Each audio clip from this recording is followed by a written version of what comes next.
When I first clicked on this video, I was almost 100% sure that this was going to be some clickbaity, long rant with hollow criticisms, but I was kind of pleasantly surprised that it wasn't, and it actually was a well-made and at the very least an entertaining video. Having said that, however, the Lousier Look's Star Wars How to Kill a Franchise, while it understands some of the flaws about the sequel trilogy, it completely fails at understanding the Star Wars franchise as a whole and why it can't be killed, or why at least it wasn't killed by Disney. Now you might be asking to yourselves, Phantom, why out of all of the sequel trilogy hate videos you chose this particular one?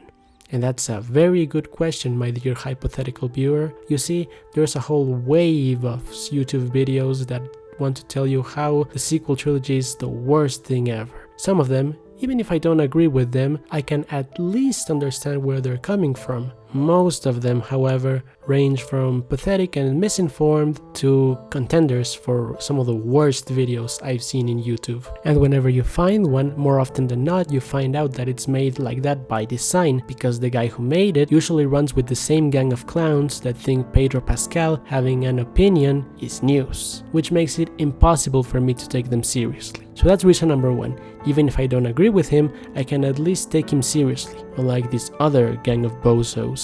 The next reason is that he isn't pushing an agenda. He doesn't seem to be the typical anti-SJW channel that says, oh, those damn SJWs, they're ruining everything. He seems to be focused on only the writing aspect, and I can respect that. And finally, like I said, there are so many videos about the sequel trilogy, especially in The Last Jedi, and how, it ruined everything for everyone, that if I were to debunk each and every one of them, it would take more effort and willpower than I have available. It would be too much for any man, any sane man to bear. So unless I found a video from a guy that I can also take seriously, this may be the only video I make defending the sequel trilogy. For now at least. But that's why this video is perfect. It's filled with common misconceptions and generalizations about the sequels that are perfect for people who wholeheartedly believe in this channel, or any others for that matter. I must point out that this is not a video made to incite hate towards him, because for all I know, he may be a really cool guy. All I'm doing is criticizing his video, not him as a person. This is not me trying to beef with someone, because if I wanted beef, I'd go check my fridge. So who is the Lousier Look?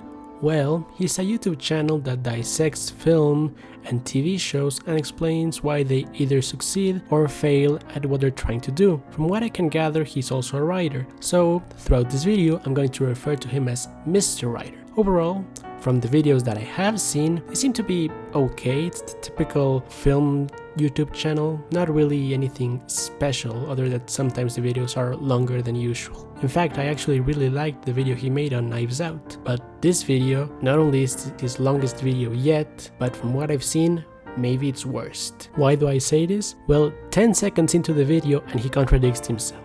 Nobody's happy about how the Star Wars sequels turned out. Sure, there are some people out there who did enjoy the trilogy, and fair enough, what makes for a good story is subjective. Okay, so how can people enjoy this but then say that nobody's happy? If I go to an ice cream shop and say, let me get some ice cream, and then the guy tells me there is no ice cream, but then he tells me, okay, there might be some ice cream in the back. Well, why did you tell the first thing then? And this is going to be a recurrent theme throughout the video, because Mr. Writer, though he is a smart guy and every now and then makes a good point, he also makes valid counter arguments all the time, which is because he's not like your typical clickbaity YouTuber. He does seem to have some kind of idea of what he wants to say, but that comes at a cost, which is that he sometimes contradicts himself.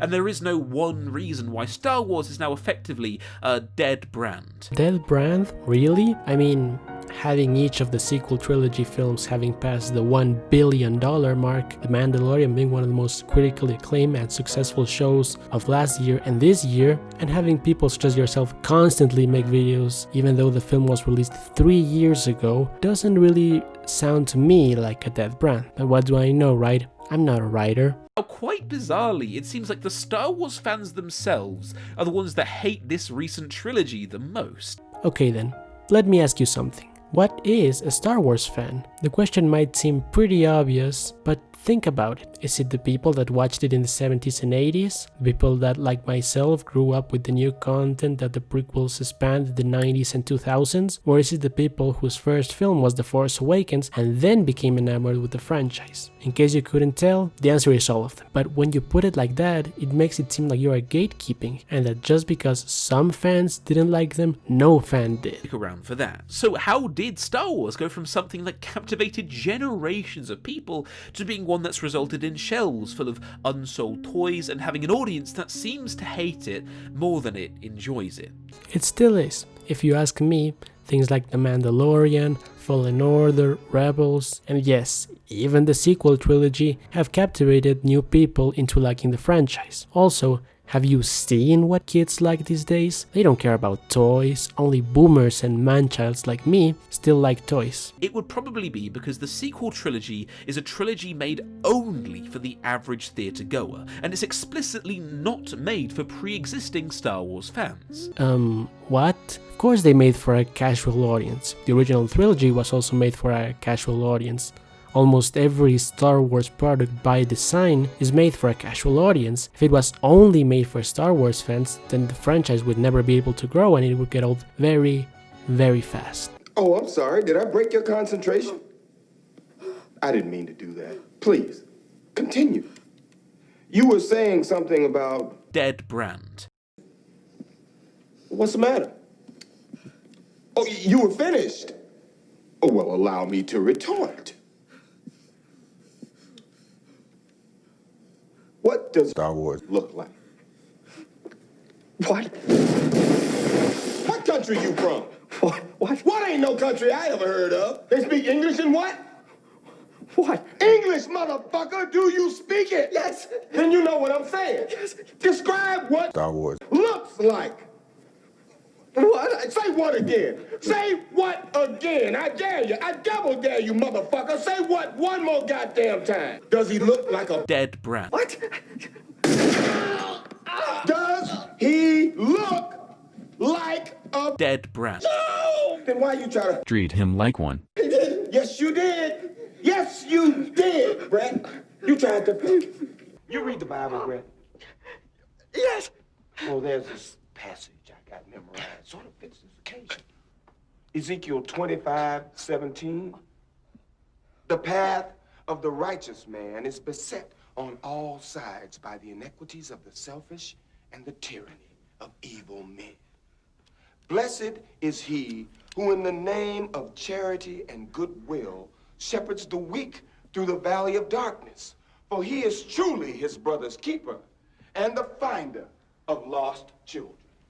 And I will strike down upon thee with great vengeance and furious anger those who attempt to poison and destroy my brothers. And you will know my name is the Lord when I lay my vengeance upon thee.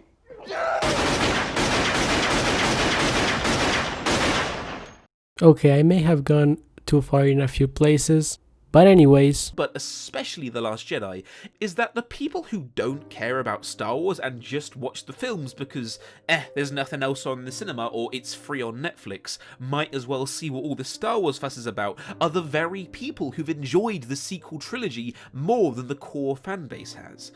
When Johnson introduced starship ramming into the world, you probably thought it was fun, but you're not invested in the franchise as much as the fans, so you either wouldn't realise or you just wouldn't care when you realise the terrible inconsistencies this creates in the world.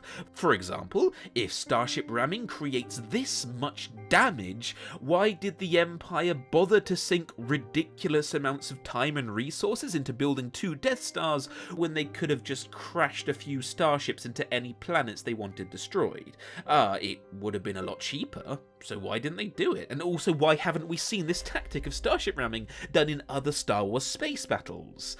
What is this, a Mueller video? Okay, so he says that the lightspeed ramming makes no sense and tries to explain why it doesn't make sense by a weird analogy. Okay, first off, I'm pretty sure that you can't ram into a planet with hyperspace and expect that the planet blows up. Han Solo says that in the original trilogy. Have a computer. Are you kidding? It's right there gaining?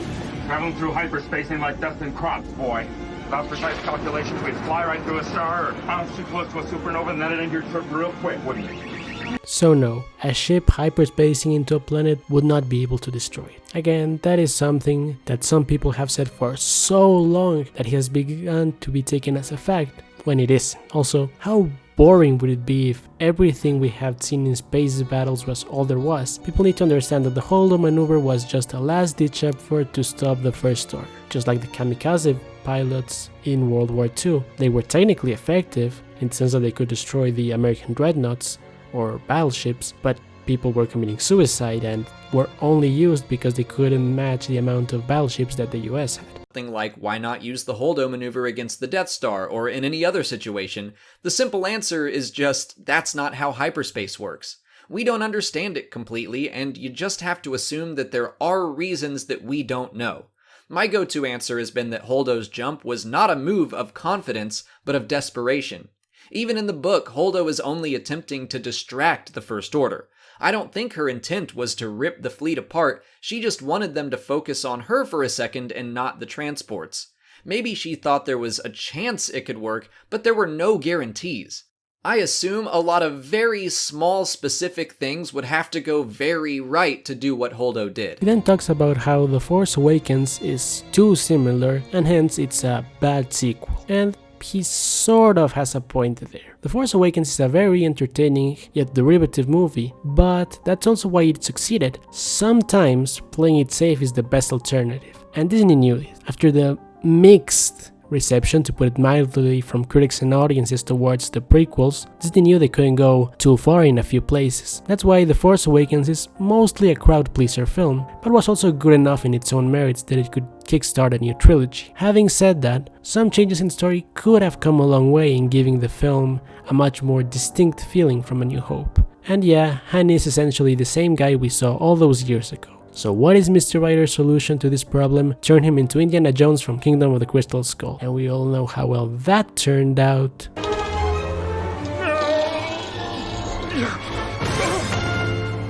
Damn, I thought that was closer. Get on, Chris! What are you, like 80? The reason why I'm comparing his changes to Indiana Jones and the Kingdom of the Crystal Skull is because he says that they should put more emphasis in his age and that he's getting old, which is exactly what they did in Kingdom of the Crystal Skull, and boy did it fail. This is a very common fail that I find not just in Star Wars critique videos, but in many YouTube critique videos in general. They find a problem in which most people agree with them, but their solution to that problem just creates a slew of new problems and doesn't really solve much if we're honest. He even tries to compare him to Sarah Connor from the Terminator franchise, and says that Abrams should have expanded into his character. But here's why that comparison doesn't work here. Han's character was essentially already completed in Empire Strikes Back. He went from a scoundrel that only cared about himself to leading a rebellion against the Empire. That's why Harrison Ford was so adamant in wanting them to kill Han in Return of the Jedi, and why he only returned to The Force Awakens with the condition that he'll be dead by the end of the movie. That's also why his arc in Return of the Jedi is weak compared to the two previous films. His return was fan service.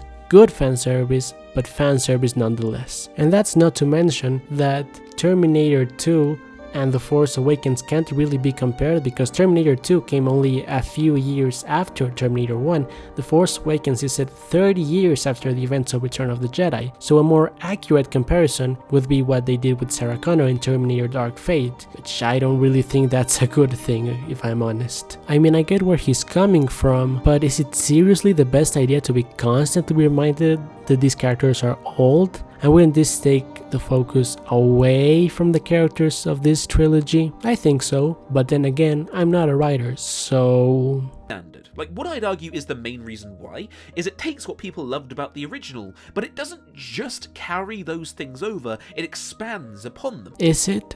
Is it really though? I mean, when you look back at it, the most beloved sequels are those that went against the standard sequel. Yes, by and large, sequels are usually those that give us the same, but bigger and better. But the sequels that truly inspire and that stand the test of time are those that try to go beyond. The Empire Strikes Back is a perfect example to this. I'm not only bringing it because it's my favorite Star Wars movie and my personal favorite film of all time, but because it's a perfect example of this. It separates the main characters, it goes darker, not just in tone but overall themes, and defied everything that sequels made at the time. Other examples include films like The Godfather Part 2 and The Dark Knight. They took some big risks, but they also paid off big time. The problem nowadays is that whenever something gets remotely popular, people's expectations go through the roof. Sure, they claim to be willing for the writers to take the story into new depths and expand the world they build it, but they reject anything that takes them out of their comfort zone or slightly misses their mark. That's foreshadowing, by the way. It's because of this that I'm becoming more and more convinced that if The Empire Strikes Back was released today, it would be under so much scrutiny that it would be impossible to become the masterpiece and cultural touchstone it is nowadays. Now don't get me wrong, Terminator 2 is one of the greatest sequels of all time. You'll get no argument from me or anyone with half a brain there. But it's not comparable. Again, like his comparison between Sarah Connor and Han Solo, it doesn't work in this scenario because Terminator 2 is that, the second film in the franchise, whereas The Force Awakens is the 7th film in the franchise, and one, like I already mentioned, that had to be a crowd pleaser in order to win everyone out. It couldn't be bold in some places because people don't like boldness, they like the same thing over but different. He brings up that Han should retire and settle with Leia, because he hasn't done that before, right? One of the things that he seems very adamant was that Luke was completely ruined in this trilogy. So let's get into that. What I think is an objectively bad call from Rian Johnson was how he handled Luke. Yep, you completely lost me there, Mr. Writer. I thought you were different from the rest, but I'm starting to think that you're not. Shame. Okay, first of all, the whole Ryan and Luke disagreements were blown way out of proportion. Actors clashing with directors is a very common thing, like Harrison Ford in Empire Strikes Back, who, in case you didn't know, during the filming of Empire Strikes Back, there is this key scene between Han and Leia, the famous I love you, I know scene, that George Lucas apparently hated. He hated it so much that he rewrote it, so that it could say I love you and I love you too. This was so bad apparently that Harrison Ford told him, and I quote, "George, you can write it, but you sure as shit can't say it." I mean, could you imagine if Mark Hamill had said something like that to Rian Johnson? Imagine the clickbait YouTube channels of Star Wars would have had a field trip with that. Or I could also mention the fact that Mark Hamill didn't like the script that George Lucas wrote for Return of the Jedi. So you see, the idea of directors and actors clashing is nothing new, especially in the Star Wars franchise. I think the main takeaway from all of this is that Mark Hamill wanted to make something for the fans, but Rian Johnson wanted to make his own original story, which, personally, I respect tremendously. It takes a lot of creative integrity to go your own way. For a trilogy that had a tremendous lack of that, Rian was the perfect person to bring in. So Mr. Writer, let me ask you a question. What is more important? Pleasing the fans or writing a compelling story? He then keeps talking about how Luke's character was ruined in The Last Jedi and says that the legacy was disrespected, which is very odd to me because if he had bothered to do a crumb of research, he would have found out that George Lucas was planning to do the same thing. Again, he buys into these stupid videos that say that Mark Hamill tried to warn us about The Last Jedi, when it's honestly not true. Just look at the first comment of this video. As a kid, Luke used to be my hero. Now, as an adult, Mark is my hero for keeping so true to George's vision.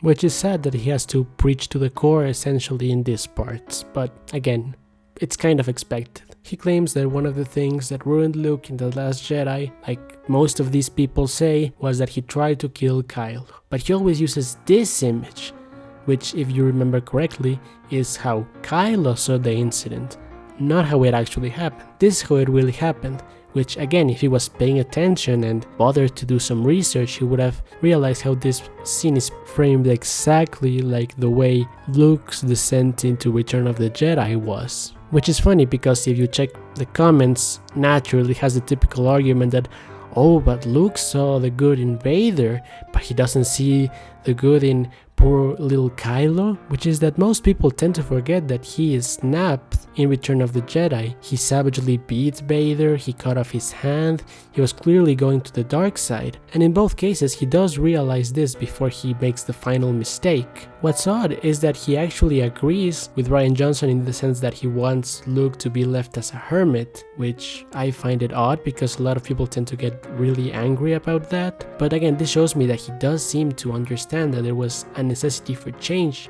in Luke's character. But I can't really say that his version was better than what Rian Johnson made. Luke failed Kylo because he essentially surrounded himself with the same hubris that led to the downfall of the Jedi, and instead saw that the only way out was killing Kylo because of all the damage he would cause. And if we're honest, he was technically right. By doing so, he not only failed Kylo as an apprentice, but he failed the son of his best friend and nephew. His idea as to how one of Luke's apprentices would betray him is more similar to that of Anakin, in the sense that nobody saw his clear emotional trauma and they did absolutely fucking nothing. Or also I could criticize it like a Star Wars fan. So you're saying that Luke sees that Kylo's going to the dark side and then decides to leave him alone? What the fuck? Is he fucking retarded? He might as well tell him to turn to the dark side. Okay, enough Star Wars fan for now. Which in my opinion makes Luke sound less like he can see the good in everyone, but that he's downright naive. And it's arguments like this, and that he says that it's an objectively better change, that show me that this guy is kinda full of himself, because he thinks that his ideas are better than everybody else, which sometimes it's not a bad thing necessarily, but it is when you're trying to present that your ideas are better than somebody else's. He then calls bullshit on the fact that Rian Johnson is a Star Wars fan, which again, to me it feels like he's saying only what true Star Wars fans think, because only true Star Wars fans know how Luke really is, and that is why he fails. That is why you fail. At times it feels like he's filling in a checklist of things that people say to hate on the sequels. So of course he moves on to the next point. The prequels are better because they were different, a point said so many times that people begin to see it as fact. Again, yes, the prequels are more original in some aspects. No, that does not make them good movies, at least not in my opinion. Good themes do not equal good movies. He then compares Obi-Wan to Sarah Connor, and I'm talking about Obi-Wan from the prequels, which is one of the most bizarre comparisons I've ever heard. Obi-Wan has barely any personality in the prequels, other than maybe be a bit witty and sarcastic. Droid. Oh, I see it. Oh, this is going to be easy.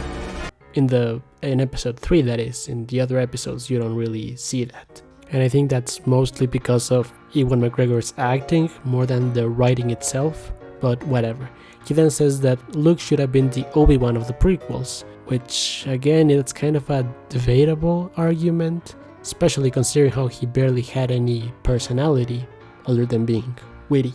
Hello there. He then states that it was a mistake to have the original characters be supporting characters, which I disagree. The whole trilogy is about passing the torch on to a new generation. Do you want it to focus on the new characters or on the old characters we already know pretty well? It would be like saying that in Cobra Kai you only wanted the main focus of the show to just be Johnny Lawrence and Daniel San, nothing more, no new characters. Many times throughout the video he makes an argument that Disney went too far in places they shouldn't have and too little in places they should, which in something that even as I'm writing this confuses the hell out of me. What did you want then? The J.J. Abrams approach or the Rian Johnson approach? Or better yet, what did you want that wasn't your own headcanon, Mr. Writer? But anyways, let's continue with the checklist of things. Oh yeah, the next obvious part is the sequels are bad because they have no world building. And my answer to that is, what do you refer by world building?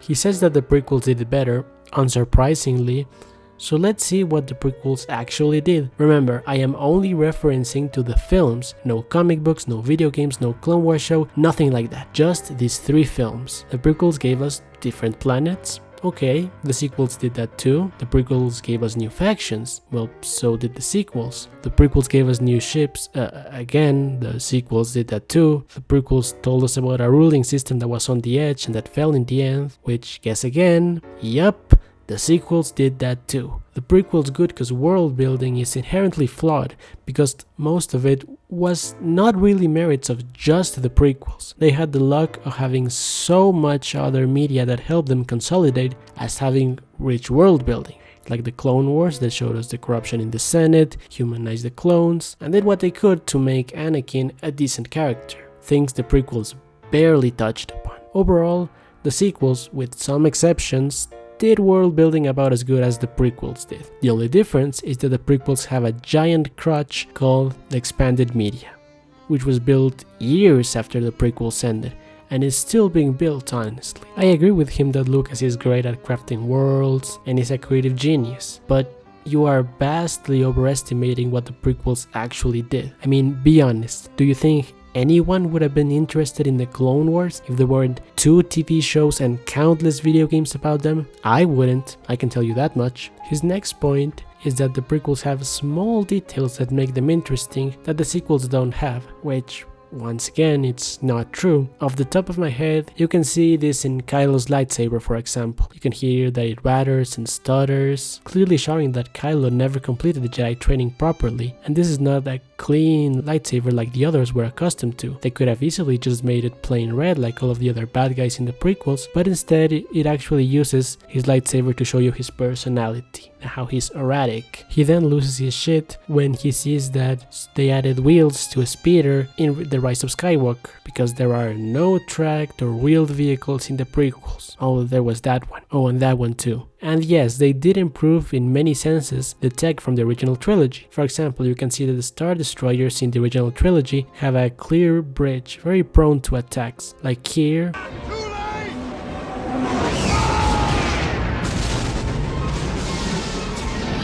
the First Order fixed this by turning their Star Destroyers into some flat boys, making the bridge much less exposed and thus less prone to attacks. He then asked this question about the lore of the film, which is pretty basic if you have been paying attention.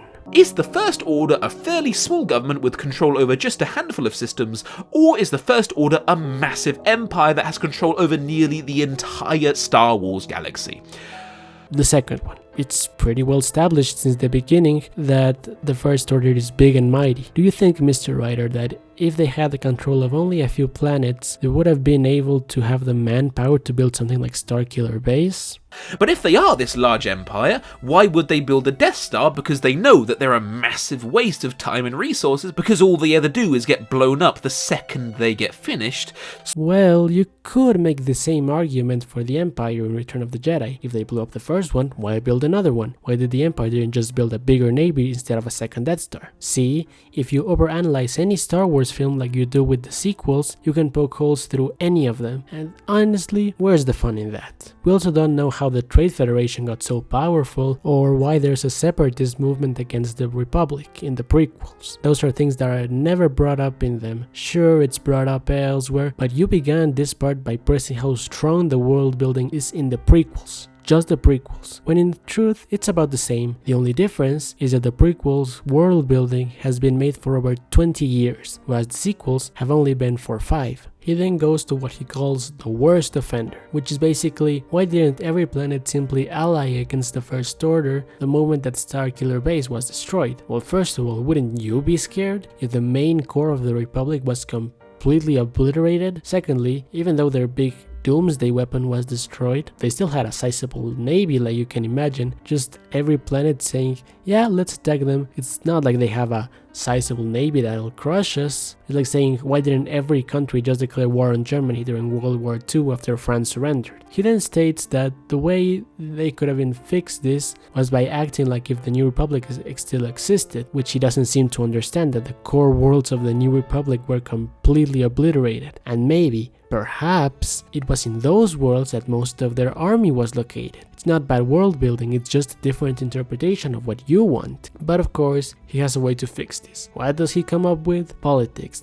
Because it worked so well the first time, right? Oh, that makes me just so irrationally angry after everything that has been said about the prequels, and this guy thinks that the best course of action the sequels should have made was politics. Just blows my mind. But you know what he says about how to incorporate politics into these films is actually not that bad. It's certainly better than what Lucas did in the prequels, I'll give him that much, but it's misplacing the priorities, especially considering that the main demographic for these films are kids, and kids don't care about politics. It would be like me saying I'm gonna rewrite the prequels, but I'm gonna remove all of the politics. You could say that it's a good idea, and some of you might think that I could have done a better job than what Lucas did, but the prequels fan would tell me that it's not what Lucas wanted, and again, we kinda have to back and forth with that one. And now I'm going to do something I never thought I would do. I'm going to defend the Canto Bight section in The Last Jedi. Yes, the part that even the people who like The Last Jedi deem inferior. In order to explain that yes, the sequels do have world building. Canto Bight is meant to show how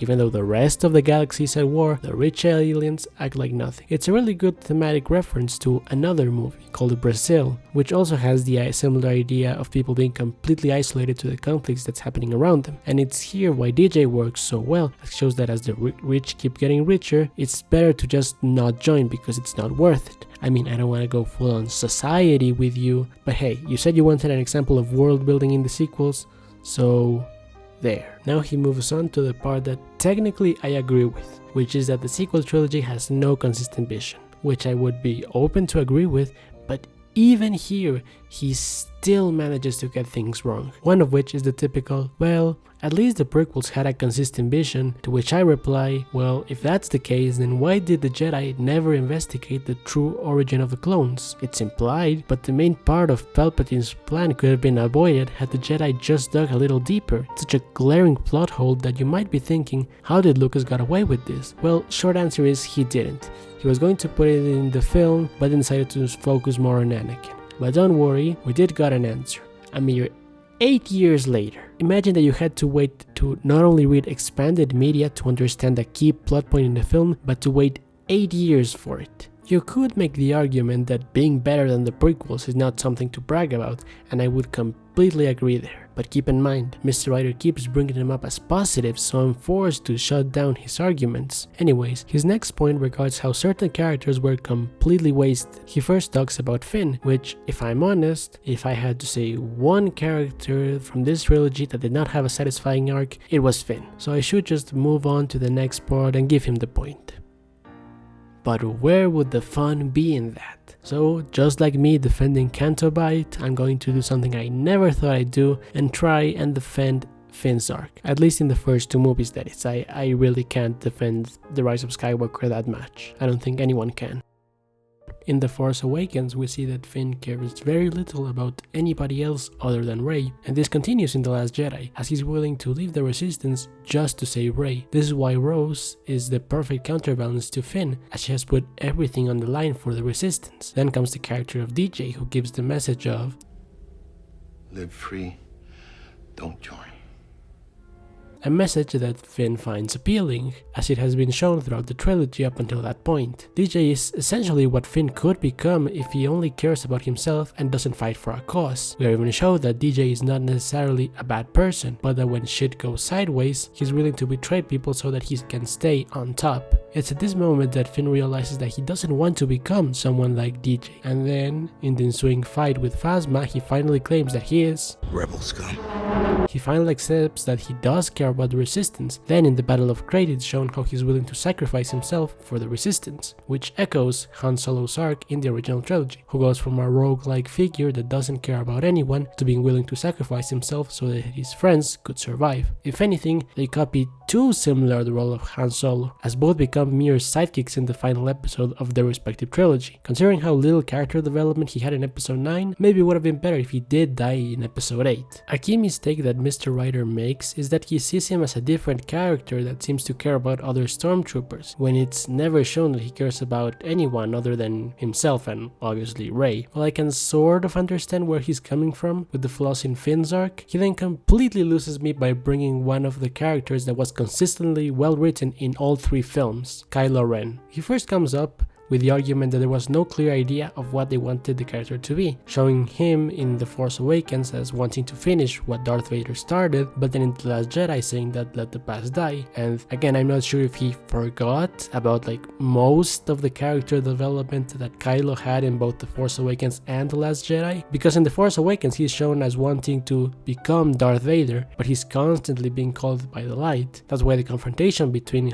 Kylo and Han Solo is so powerful, because throughout the whole movie we're shown that there is a chance that Kylo could redeem himself, but in the end he chose the dark side. There's a reason why everyone was so shocked when that moment happened. I don't care what the haters and armchair critics say now in retrospect, everyone loved that moment when it first came out. By The Last Jedi, we're shown that he's still heavily burdened by what he did in the previous film, and how his indecisiveness has disappointed Snoke, and how he no longer sees him as a future heir of Darth Vader. That's why he destroys his mask and later says, let the past die. He wants to move forward from both the Sith and the Jedi, but obviously that's not necessarily a good thing. That's why Rey doesn't really want to let the past die, and because of this Kylo never learns of his mistakes. I mean, I hate to be the guy that has to defend the Rise of Skywalker, but it's because that Kylo doesn't learn from these mistakes that he rebuilds his masks and takes place as supreme leader. Honestly, that's one of the few things they did right in the Rise of Skywalker. But then it turns out that he actually does remember the scene between Snoke and Kylo at the beginning of The Last Jedi, but instead of telling you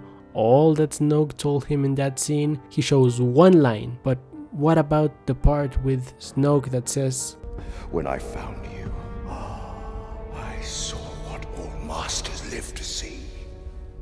Raw, untamed power. And beyond that, something truly special. The potential of your bloodline.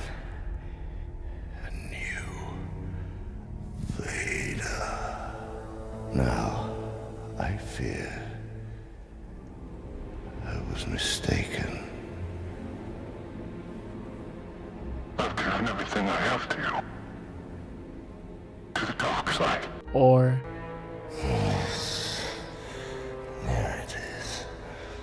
You have too much of your father's heart in you, young Solo. I killed Han Solo. When the moment came, I didn't hesitate. And look at you.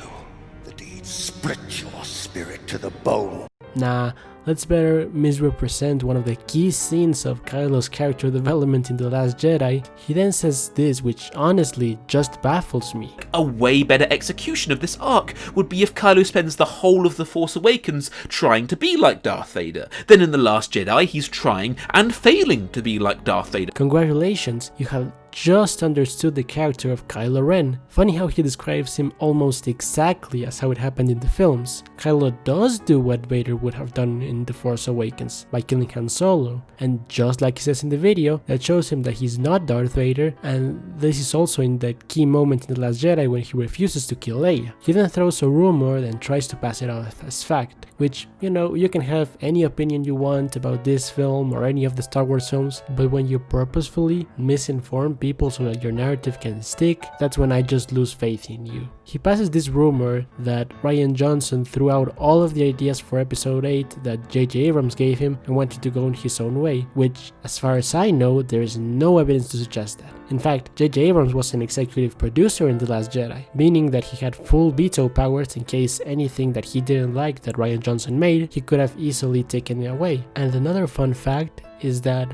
J.J. Abrams loved the script that Rian Johnson made for The Last Jedi, and he even said that he regrets not being able to direct it. So now I'm starting to lose my patience here, Mr. Writer. Misunderstanding characters or having differing opinions in plot points is one thing, but spreading misinformation is another thing completely different. He then brings up Rey, which, to his credit, he doesn't bring any of that Mary Sue bullshit. I mean, for a guy that's hell-bent on repeating what sequel haters commonly say, I'm glad that he didn't brought any of that crap, and he only talks about Rey's heritage and how it has a bit of a confused vision. And I honestly kind of agree, because surprisingly he does like the idea that Rey is a nobody, which is surprising considering how much he hates The Last Jedi, but then talks about how this was retconned in The Rise of Skywalker and instead she's a Palpatine, which I guess it's Abrams to blame for that one, especially how hollow it felt and its execution, but I think that the problem was that they wanted to appease everyone, including the most toxic fans of Star Wars. So by justifying that the reason as to why Rey is so powerful is that she's a Palpatine, so that she's not a Mary Sue or an SJW, oh god, please no. But then he once again goes through a rabbit hole of rumors to say that Snoke was meant to be the main villain of the trilogy, which again there is no evidence other than JJ once said that he may have done things differently, which after seeing The Rise of Skywalker maybe it's for the best that we didn't see how things came along. But then again he said that he prefers the JJ Abrams approach to the Rian Johnson approach, so I disagree with that. He then brings up Luke one last time to show that the Luke in The Last Jedi and the Luke in The Rise of Skywalker are not the same, as if Luke finally coming to terms with his past and his Jedi heritage at the end of the film wasn't enough. Yes, there are some lines that are a bit on the nose in that sense, and as much as I hate to defend The Rise of Skywalker, it does make sense. Luke started out in one place at the beginning of The Last Jedi and in another one at the end. I forgot what that's called. Oh yeah, character development, which leads us to the final point of this retort, his rewrite of the Star Wars sequels, which everything that I said previously is essentially non-existent in the comment section in comparison to the big one, his rewrite of the sequel trilogy. Based on what I'm reading from the YouTube comments, it seems like this is the greatest achievement ever done by mankind. All of the comments are ridiculously positive. I mean, judging by the comment, this is going to change my life, and it's like William Shakespeare himself rose from the grave and helped him write this. Even Joey Salads liked it, which I'm not sure if that's a thing to be proud of. Now, seeing how he thinks that he's better than actual Oscar-nominated writers, I'm not just going to criticize it, I'm going to bitch about it like a Star Wars fan, because if there's one thing that Star Wars fans hate, it's Star Wars, and also because it doesn't follow my headcanon. So, let's finish this with... Now, before I begin to dissect it and bitch about it, I have to say, is this a bad version of the sequel trilogy?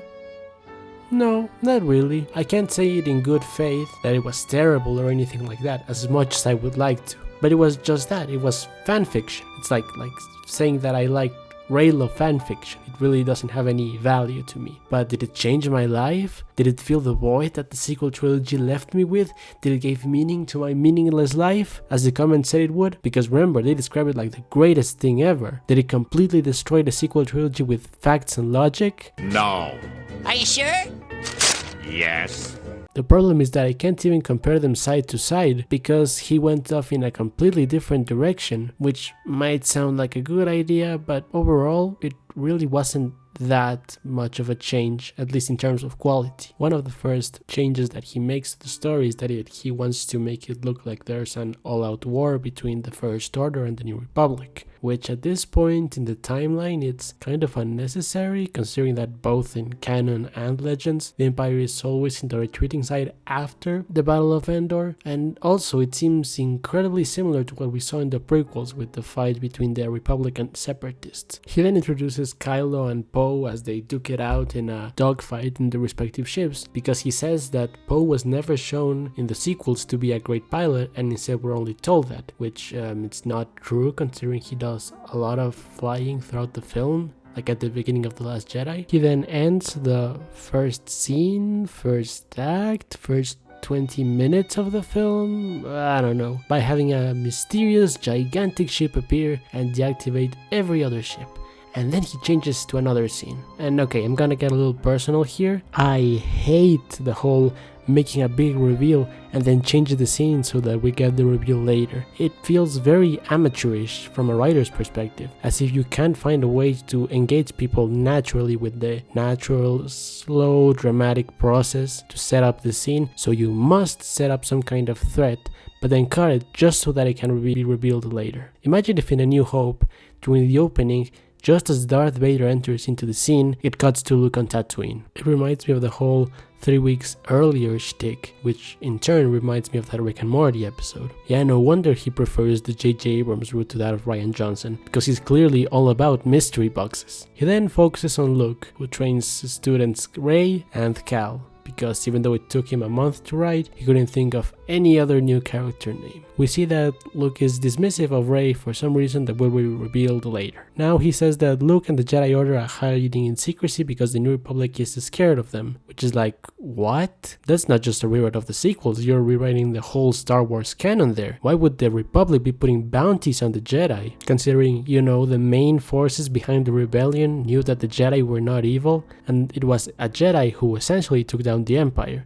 It doesn't add up, even with the whole Palpatine rewriting history stuff, which is kind of interesting, but then again, so long has passed that they all know Palpatine is evil, so that really doesn't work. Then Luke has to find a door because the story tells him to. Meanwhile, we are introduced to Finn, who in this version is a career soldier instead of a deserter, and is part of the 501st. Boy, for a guy that hates the sequels for being too similar to the original trilogy, he sure does like to borrow things and story bits from the prequels. Luke then finds the door and opens it in a scene that's more similar to Indiana Jones than Star Wars, which in turn reminded me of the whole dagger thing in The Rise of Skywalker, which has to be placed in a specific position, just like in Indiana Jones. And I don't think it's a good sign when things remind me of The Rise of Skywalker, but anyways, Luke is then attracted by a holocron in which Jedi Count Dooku, he said that if he had done it, he would have brought him back with CGI, which, what a great idea, right? States that while on a mission for the Republic, he felt that something was unlike anything he had felt before. It's then revealed that it's, drumroll please,